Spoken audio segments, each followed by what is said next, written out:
Okay आज का जो हमारा टॉपिक है दैट इज़ कंफ्यूजिंग वर्ड्स। अच्छा, कुछ कंफ्यूजिंग वर्ड्स होते हैं इंग्लिश में, जैसे कि 3 वर्ड्स हैं आ, एन एंड वन। अब आ का मतलब क्या होता है? एक। एन मीन एक। Same is the case with one. One का मतलब भी होता है एक।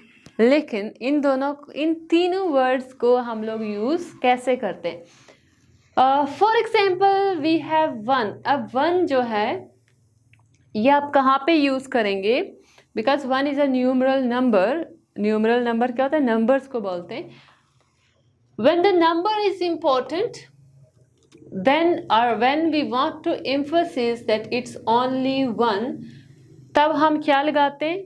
वन लगाते हैं। फिर आ या एन नहीं लगाते। आ या एन जनरल टर्म्स के लिए यूज होता है। जैसे आप कहते हैं कि उसके पास एक घर है या उसके पास एक मोबाइल फ़ोन है, उस सेंस में आप क्या लगाएंगे? आ या एन लगाएंगे। लेकिन अगर मैं ये कहती हूँ क्लास में सिर्फ एक बच्चा बहुत लायक है, देन मैं सिर्फ उस एक बच्चे पे फोकस करूँगी, then I will say one. लेकिन अगर मैं जनरल बात कर रही हूँ कि यहाँ पे लाइक क्या है कि एक वाइट बोर्ड है ये या एक पेंसिल, तो फिर वो क्या हो जाएगा? वन। सॉरी, आ या एन लगाएंगे हम। अच्छा, एक चीज़ आपने फोकस करनी है, जब आप नंबर पे फोकस करेंगे, specific number like you have 1 2 3 4 counting, ठीक है, तादाद किसी चीज़ की कहती है, then you will use one. या आप अगर किसी सिलेक्शन करते हैं, बहुत सारों में से किसी एक को सिलेक्ट करेंगे, then you will say one. One of these eggs is written. अब हम ये कह रहे हैं कि बहुत सारे एग्स हैं, उनमें से एक खराब है। एक का मतलब कि आप ये नहीं कह रहे कि एक एग, लेकिन आप सिर्फ उसमें उन सब में से एक को बताएंगे कि एक चीज़ खराब है। इसका मतलब ये कि हम उस एक पे फोकस कर रहे हैं, ठीक है, कि एक चीज़ को हम एक्सप्लेन कर रहे हैं, हम जनरल कोई बात नहीं कर रहे। हाँ, but the others are okay. Others बाकी साथ सब ठीक है, एक खराब है। I wanted to buy 3 CDs but I didn't have enough money so I bought only one. अब उसने क्या चीज़ फोकस की है कि वो सीरीज लेना चाहता था, कितनी? 3, लेकिन उसने कितनी ली? एक ली। क्यों ली? उसके सिर्फ एक ली। वो कह रहा है सिर्फ एक ली।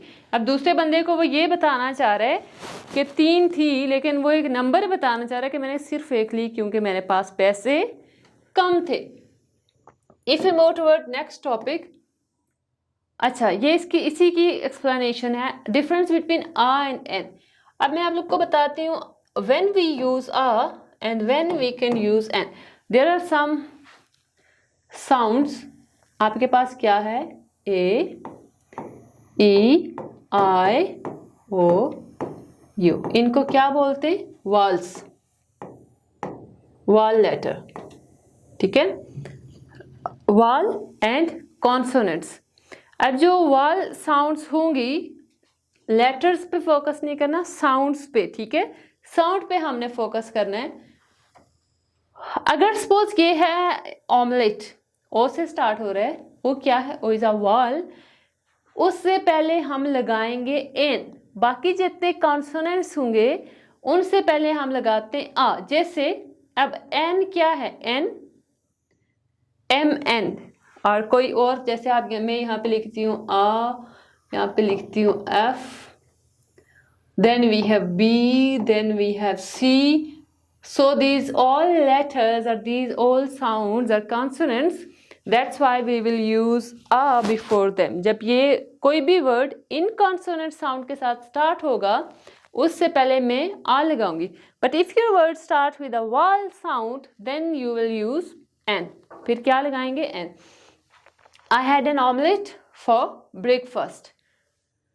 I had an omelette for breakfast. All वो है, ओ से पहले n. I bought a new CD yesterday. अब n है ना, n क्या है? n is consonant. So that's why this is a. Next है, what about the difference between a and n? ठीक है, ये हम लोगों ने डिस्कस कर लिया है कि n कहाँ पे लगाएंगे। जैसे ये मैं आपको मजीद एग्जाम्पल्स देती हूँ। This one, an apple, A है ना, A is vowel, banana, B is consonant, ice cream, ice, ठीक है। यहाँ पे अगर आप आई पे नहीं भी फोकस करते हैं ना, साउंड पे फोकस करें, that is wall sound, an ice cream. Then we have a piece of cake, P sound है या फी आप जिसको कहते हैं, दैट इज क्या है ये, that is consonant, so that's why we will use अ।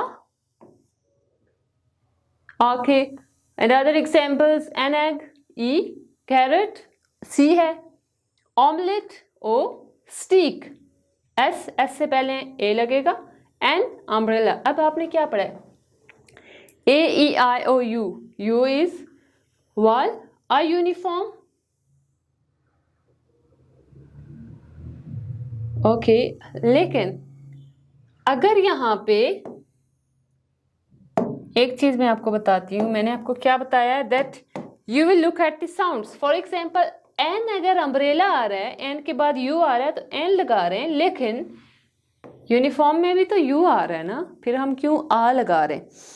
अब मैंने आपको बताया that you will look at the sounds, letters को भूल जाएं, क्योंकि जब हम कोई भी लैंग्वेज पढ़ते हैं ना, तो हम साउंड्स को फोकस करते हैं।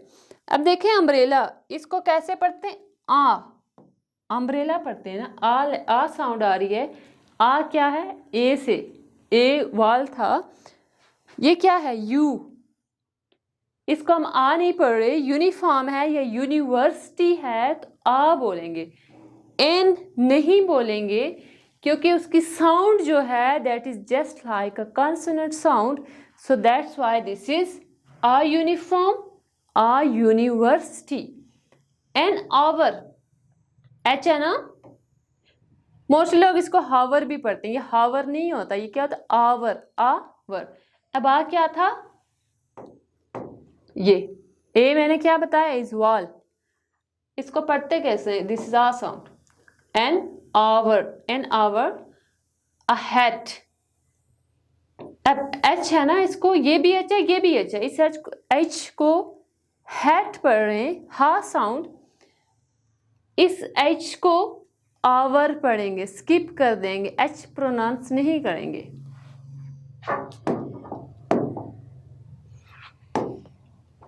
ओके, सो अच्छा, उसके बाद हमारे पास वर्ड्स हैं, that is able and capable. Able का मतलब होता है कि आप कोई किसी चीज, हम लोग कहते हैं कि तुम इस काबिल नहीं हो, ठीक है, कि ये काम कर सको, या तुम इस काबिल हो कि ये काम कर सको, so that same is case with able and capable. अच्छा, डिफरेंस, मेन डिफरेंस क्या है कि the difference between these words is extremely small. पहली बात तो ये है, इनका डिफरेंस जो है बहुत छोटा सा डिफरेंस है, माइनर डिफरेंस है, but usually we use able to describe current things someone can do. Able कब यूज करते हैं, अभी जो चीज़ें आप कर सकते हैं। For example, I can say that you are able to use this mobile phone, आप इस काबिल हो कि आप इस मोबाइल फ़ोन को यूज़ कर सकते हो। You are able to pass the examination, आप इस काबिल हो कि आप एग्ज़ाम पास कर सको। इसका मतलब ये है कि आपने अभी इतनी मेहनत कर ली है, या आप इतने हार्ड वर्किंग हैं कि आप इस काबिल हैं, आप एग्ज़ाम पास कर सकते हैं। लेकिन जो कैपेबल है, इसका मतलब ये है कि आप में कोई सलाहियत है और आप फ्यूचर प्रेडिक्शन दे रही हूँ कि कोई काम कर सकते, ठीक है। And capable is to talk about someone's future potential, आगे जो फ्यूचर है ना, उसका मैं पोटेंशियल बता रही हूँ, उसकी सलाहियत बता रही हूँ कि आप ये कर सकते हैं। जैसे कि आप कह रहे हैं कि या like you are in first year, FSC pre medical first year में हैं, आप बहुत मेहनत कर रहे हैं, और यस आपके टेस्ट में, एग्ज़ाम में जो क्लास टेस्ट होते हैं, मार्क्स भी अच्छा आ रहे हैं, then I can say you are able to pass the examination with good grades, कि आप इस काबिल हैं कि आप एग्ज़ाम गुड ग्रेड्स में पास कर सकते हैं। अब अगर मैं MD कैट की बात करूं, फिर मैं क्या कहूँगी, यू आर कैपेबल, आप इस काबिल हैं कि आप फ्यूचर में कोई काम कर सकते हैं। फ्यूचर में आप क्या कर सकते हैं, that you are capable, you can be a you are capable that you can pass the MD-CAT। आप क्या कर सकते हैं, MD-CAT पास कर सकते हैं और आप फ्यूचर डॉक्टर बन सकते हैं। So that's the main difference between able and capable. Examples देखें। She is able to play a song perfectly after hearing it only once. वो इस काबिल है कि वो सॉन्ग को एक दफ़ा सुन के परफेक्टली क्या कर सकती है, गा सकती है। She is capable of becoming a successful musician. अब अगर वो सॉन्ग एक दफ़ा भी सुन के गा सकती है या सकता है तो वो उसकी अभी की एबिलिटी है। कैपेबिलिटी क्या होगी कि वो इस कैपेबल है, उसमें ये सलाहियत है कि वो आगे जाके सिंगर या म्यूजिशियन बन सकता है। This technology has the ability to grow crops in the desert. इस टेक्नोलॉजी की, अब देखें पहले क्या होता था, लोग खेती बाड़ी कैसे करते थे, डिफरेंट प्रोसीजर्स थे।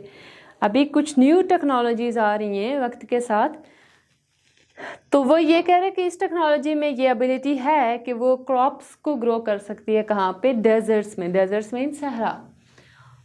This technology has the capability to end world hunger.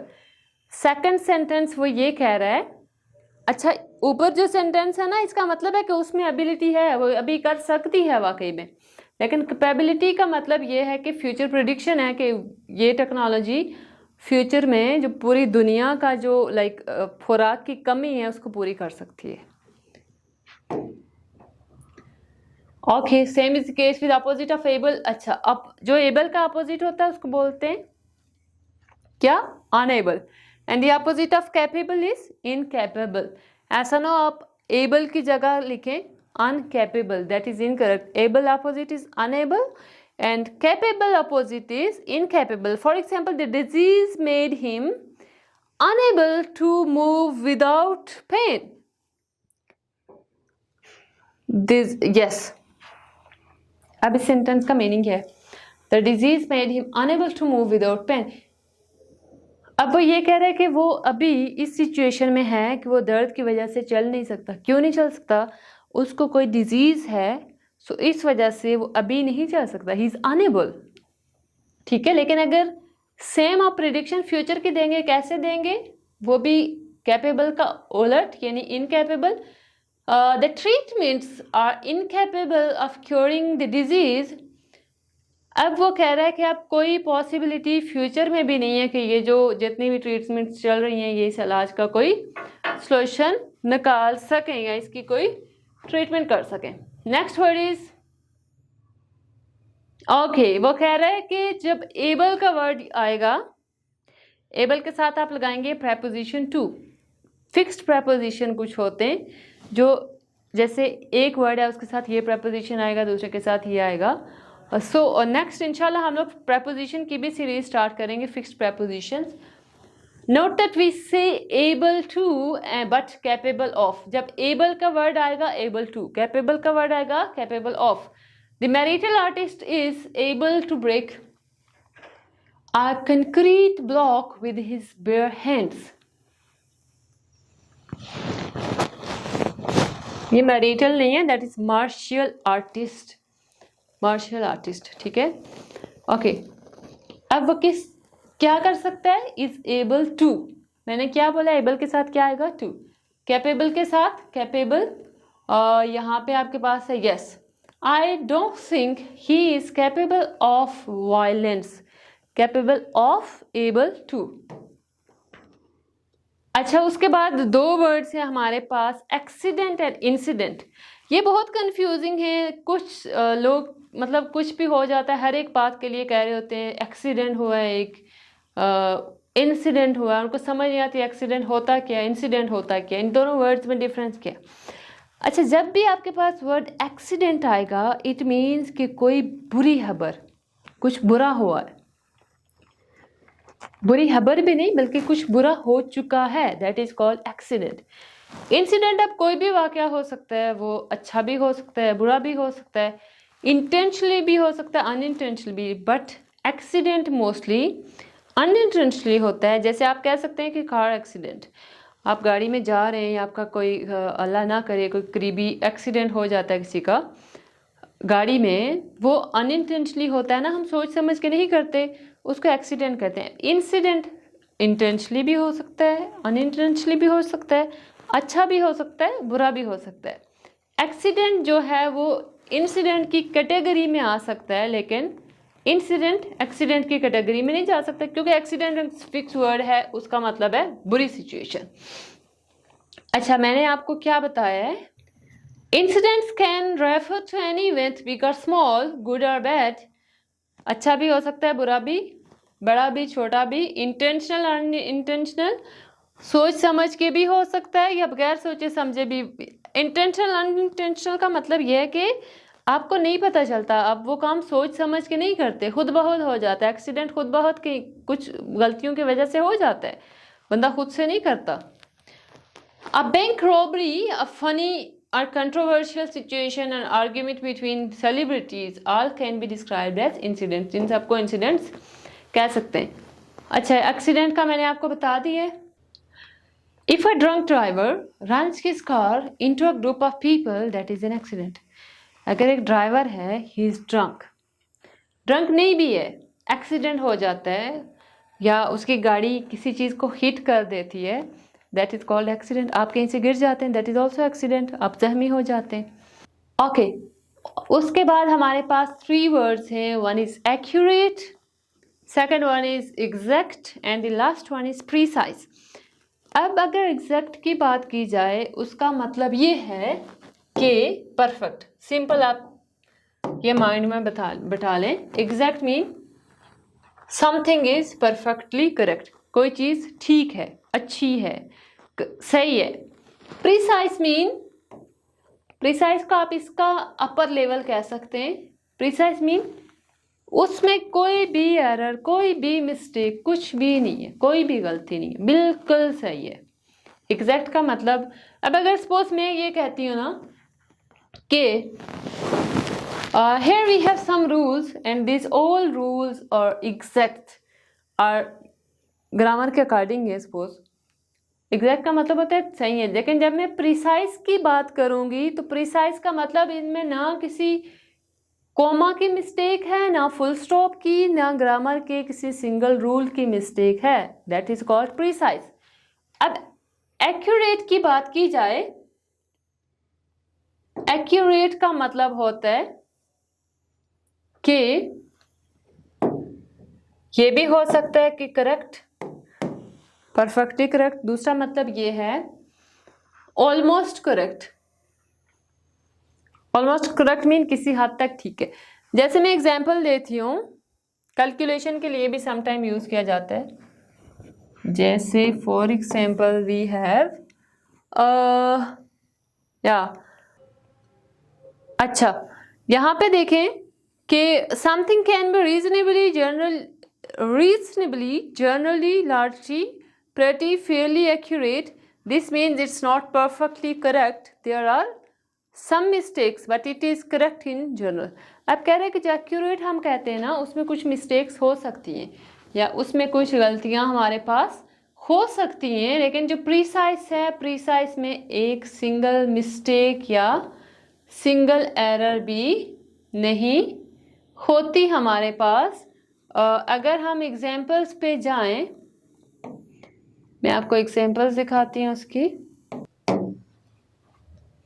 The word accurate can mean perfectly correct, ये हमने कर दिया। नेक्स्ट वन क्या था, वी कैन यूज एडवर्ब्स और degree with the word accurate. Something can be, जैसे मैं ये कहती हूँ ना कि according to the newspaper, Dawn newspaper, the population is 2 million और जितने भी है, but the accurate data is this. Accurate mean के सही डाटा ये है, एक्यूरेट मीन प्रीसाइज तो नहीं कह सकते, आप कह सकते ठीक, एग्जैक्ट डाटा ये है, यानी कि उसमें कुछ डिफरेंस आ जाता है। और दूसरा मैं आपको एक और एग्जांपल देना चाह रही हूँ कि ओके, द वर्ड प्रीसाइज का मतलब क्या था, word precise means perfectly correct, उसमें कोई एक सिंगल मिस्टेक भी नहीं होगी पर प्रीसाइज में। ओके, जैसे क्वेश्चन है can you be more precise. Precise का एक और मीनिंग होता है दैट इज क्लियर, कि क्या आप और क्लियरली मुझे ये बात बता सकते हैं? आप इसको एज अ क्या कह सकते हैं, नाउन या वर्ब के तौर पे भी यूज़ कर सकते हैं। ओके, इंशाल्लाह हम लोग जो नेक्स्ट वीडियो है उसमें डिस्कस करेंगे some more confusing words. If you are interesting in subject verb agreement, या अगर आप लोग हमारी और वीडियोस देखना चाह रहे हैं related to conjunctions, prepositions, parts of कोई और पार्ट्स ऑफ स्पीच या टेंसेस आप लोग सीखना चाहते हैं, so you can go to our YouTube page, that is Yashal English House, YouTube channel sorry, that is Yashal English House। वहाँ पे आप लोगों को ये सारी सीरीज़ मिल जाएगी। Thank you so much.